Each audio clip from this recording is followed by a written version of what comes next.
Hello hi नमस्कार, आप सुन रहे हैं जागरण पॉडकास्ट का खबरनामा। मैं हूं आपके साथ श्रुताक्षी सिंह।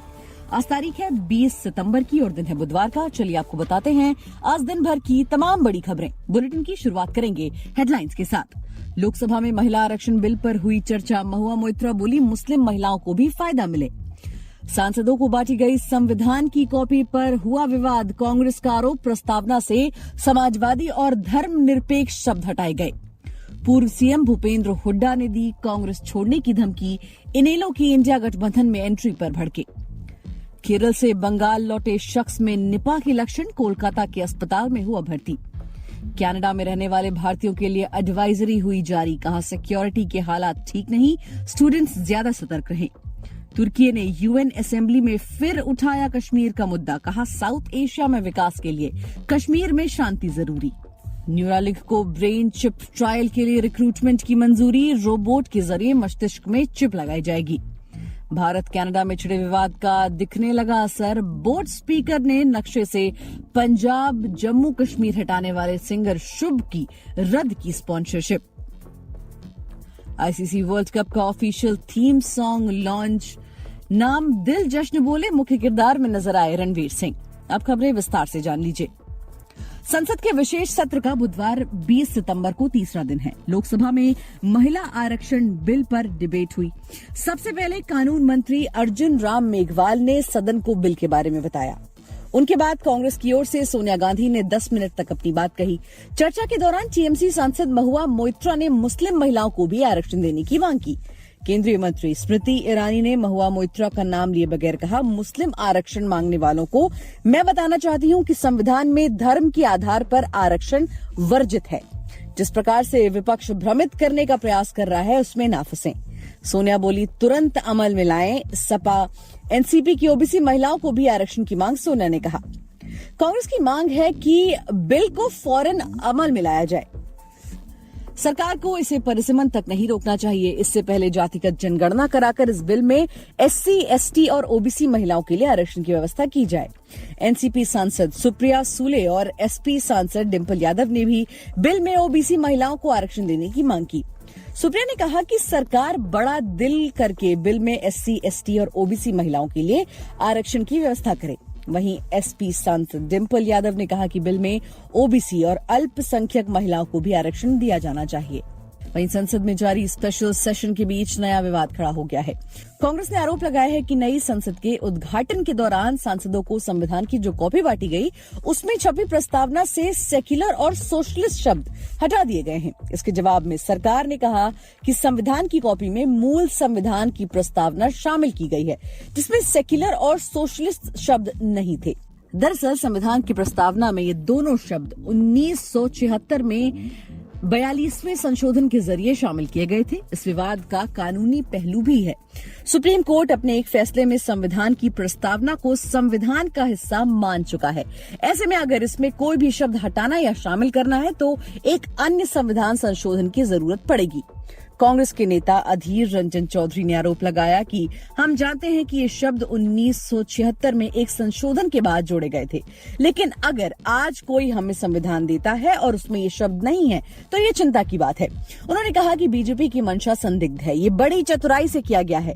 ये मेरे लिए चिंता का विषय है। मैंने इस मुद्दे को उठाने की कोशिश की लेकिन मुझे इस मुद्दे को उठाने का मौका नहीं मिला। वहीं हरियाणा में इंडियन नेशनल लोकदल से कांग्रेस के गठबंधन की चर्चाओं पर पूर्व सीएम भूपेंद्र सिंह हुड्डा भड़क गए हैं। पार्टी सूत्रों की माने तो उन्होंने इसको लेकर पार्टी के केंद्रीय नेतृत्व के सामने नाराजगी जताई है। हुड्डा ने पार्टी छोड़ने की धमकी भी दे डाली है। पूर्व सीएम अपने बेटे और राज्यसभा सांसद दीपेंद्र सिंह हुड्डा के साथ दिल्ली में डेरा डाले हुए हैं। हालांकि प्रत्यक्ष तौर पर हुड्डा खेमा इस बारे में कुछ भी नहीं कहने से बच रहे हैं। इनेलो ने हरियाणा में होने वाली 25 सितंबर को सम्मान दिवस रैली का न्योता सोनिया गांधी को भेजा है। हुड्डा ने संकेत दिए हैं कि वो इस रैली में शामिल नहीं होंगे।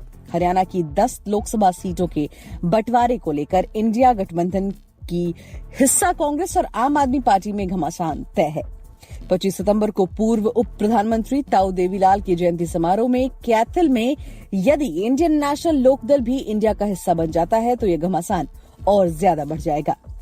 वहीं पश्चिम बंगाल के एक शख्स में निपा वायरस के लक्षण मिले हैं जिसके बाद उसे कोलकाता के बेलियाघाटा आईडी अस्पताल में भर्ती कराया गया है। मरीज केरल में मजदूरी करता था। पिछले कुछ दिनों से उसे तेज बुखार, मतली और गले में संक्रमण जैसी परेशानियां हो रही थी। शुरुआत में मरीज को केरल के एर्नाकुलम के एक अस्पताल में भर्ती करवाया गया था, जहां इलाज के बाद थोड़ा आराम मिलने पर उसे अस्पताल से छुट्टी दे दी गई। इसके बाद वो बंगाल लौट आया, लेकिन कुछ दिनों बाद वो फिर से बीमार पड़ गया। तब उसे national medical college and hospital में भर्ती कराया गया। फिर मरीज को बेलियाघाटा आईडी अस्पताल ले जाया गया। स्वास्थ्य विभाग के एक सीनियर अधिकारी ने 20 सितंबर को ये जानकारी दी। उन्होंने बताया कि अभी मरीज का सैंपल निपा वायरस की जांच के लिए भेजा गया है। पिछले कुछ दिनों में केरल में निपा वायरस के 6 मामले मिले हैं, जिनमें से 2 मरीजों की मौत हो चुकी है। इसीलिए मरीज को डॉक्टरों की निगरानी में रखा गया है।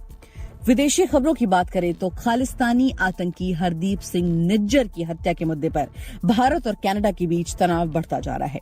कनाडा ने मंगलवार को अपने नागरिकों को भारत के कुछ हिस्सों में न जाने के लिए एडवाइजरी जारी की। बुधवार को भारत ने भी इसी तरह की एडवाइजरी जारी कर दी।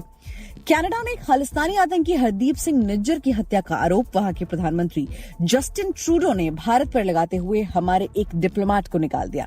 जवाब में भारत ने भी कनाडा के एक डिप्लोमेट को एक्सपेल कर दिया। अब भारत ने अपने नागरिकों के लिए क्या एडवाइजरी जारी की है, ये भी जान लीजिए। मंगलवार को कनाडा की तरफ से जारी एडवाइजरी के बाद भारत के विदेश मंत्रालय ने भी कनाडा में रहने वाले अपने नागरिकों के लिए एडवाइजरी जारी कर दी। कहा, कनाडा में जारी भारत विरोधी एक्टिविटीज के मद्देनजर वहां रहने वाले या वहां की यात्रा पर जाने वाले नागरिकों को सलाह दी जाती है कि वो बहुत सतर्कता बरतें।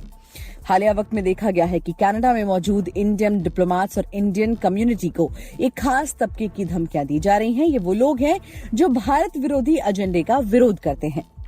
वहीं एडवाइजरी के मुताबिक इन हालात को देखते हुए हम अपने नागरिकों को सलाह देते हैं कि वो उन इलाकों में जाने से बचें जहां भारत विरोधी गतिविधियां हुई हैं। हमारा हाई कमीशन और कॉन्सुलेट्स जनरल कैनेडियन अथॉरिटीज के संपर्क में है ताकि इंडियन कम्युनिटी की सुरक्षा तय की जाए। कनाडा में बिगड़ते हुए सुरक्षा हालात के मद्देनजर वहां मौजूद इंडियन स्टूडेंट्स को सबसे ज्यादा सतर्क रहने की सलाह दी जाती है। इंडियन कम्युनिटी और स्टूडेंट्स हाई कमीशन और कॉन्सुलेट्स की वेबसाइट पर शिकायत दर्ज करवा सकते हैं।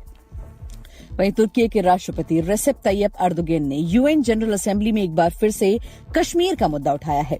यूएनजीए के 78वें सेशन में अर्दोगन ने कहा कि साउथ एशिया में शांति, स्थिरता और विकास के लिए कश्मीर में न्याय के साथ शांति स्थापित करना बेहद जरूरी है।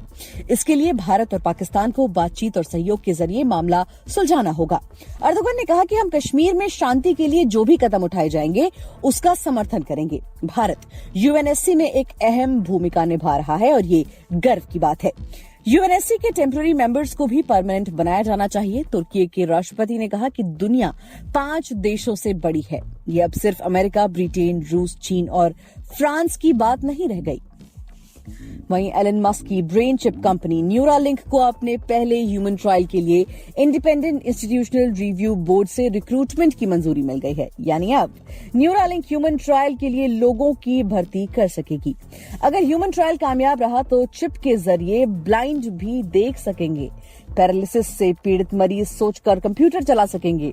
न्यूरालिंक ने कहा कि जिन लोगों को सर्वाइकल स्पाइनल कॉर्ड की चोट या एमियोट्रोफिक लेटरल स्क्लेरोसिस के कारण क्वाड्रिप्लेजिया है, वो इस ट्रायल में हिस्सा ले सकते हैं। उनकी उम्र मिनिमम 22 साल होनी चाहिए। स्टडी को पूरा होने में करीब 6 साल लगेंगे। इस दौरान पार्टिसिपेंट को स्टडी रिलेटेड कॉस्ट जैसे साइट तक आने जाने का ट्रैवल एक्सपेंस मिलेगा। ट्रायल के जरिए कंपनी ये देखना चाहती है कि डिवाइस मरीजों पर कैसे काम कर रहा है। एनुअल इम्प्लांट, R1 रोबोट और N1 यूजर ऐप की सेफ्टी भी चेक की जाएगी। हालांकि कंपनी ने अभी तक ये नहीं बताया है कि ट्रायल कब शुरू होगा या इसमें कितने प्रतिभागी शामिल होंगे। इससे पहले मई में कंपनी का ट्रायल के लिए US food and drug administration से मंजूरी मिली थी।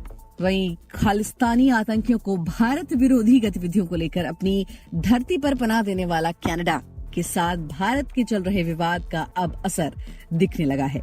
चेक्स और एलिवेटेड गानों से फेमस होने वाले कनाडा के पंजाबी सिंगर शुभनीत उर्फ शुभ की बोट स्पीकर कंपनी मुंबई ने स्पॉन्सरशिप रद्द कर दी है। सिंगर शुभ का 23 सितंबर से लेकर 25 सितंबर तक मुंबई में शो थे। बोट स्पीकर कंपनी ने गायक शुभ की स्पॉन्सरशिप रद्द करने की सूचना बाकायदा अपने सोशल मीडिया हैंडल पर भी दी है। कंपनी ने लिखा है कि म्यूजिक कम्युनिटी के प्रति हमारी गहरी प्रतिबद्धता है। हम सबसे पहले और सबसे महत्वपूर्ण एक अच्छे भारतीय ब्रांड हैं। इस साल की शुरुआत में गायक शुभ द्वारा की गई टिप्पणियों के बारे में पता चला तो कंपनी ने अपनी स्पॉन्सरशिप वापस लेने का फैसला किया। खेल जगत की बात करें तो आईसीसी वनडे वर्ल्ड कप 2023 का ऑफिशियल थीम सॉन्ग बुधवार को लॉन्च कर दिया गया। गाने का नाम दिल जश्न बोले है। सॉन्ग के कवर पर रणवीर सिंह नजर आ रहे हैं। म्यूजिक डायरेक्टर प्रीतम चक्रवर्ती ने कंपोज किया है। इस वर्ल्ड कप सॉन्ग को सिंगर प्रीतम, नकाश अजीज, श्री रामचंद्र, अमित मिश्रा, जोनिता गांधी, अकासा और चरण ने गाया है। आईसीसी ने वनडे वर्ल्ड कप का ऑफिशियल मस्कट पिछले महीने 19 अगस्त को लॉन्च किया था। मस्कट को महिला बॉलर और पुरुष बैटर की थीम पर बनाया गया है। पुरुष मस्कट के हाथ में बैट और महिला मस्कट के हाथ में बॉल दिखाई गई है। आईसीसी ने अपने सोशल मीडिया हैंडल पर मस्कट का वीडियो भी शेयर किया है। इसमें भारत के पूर्व कप्तान विराट कोहली और जसप्रीत बुमराह नजर आए थे। आईसीसी ने मस्कट लॉन्च इवेंट में भारत की अंडर 19 वुमेन्स टीम की कप्तान शिफाली वर्मा और अंडर 19 पुरुष टीम के कप्तान यश धूल भी मौजूद रहे। वनडे वर्ल्ड कप भारत में 5 अक्टूबर से 19 नवंबर तक खेला जाएगा। पहला मैच पिछले वर्ल्ड कप की फाइनलिस्ट इंग्लैंड और न्यूजीलैंड के बीच होगा। भारत का पहला मैच 8 अक्टूबर को चेन्नई में ऑस्ट्रेलिया के खिलाफ होगा। तो दोस्तों, आज के लिए खबरनामा में फिलहाल इतना ही। देश और दुनिया की तमाम खबरों को जानने के लिए सुनते रहिए जागरण खबरनामा।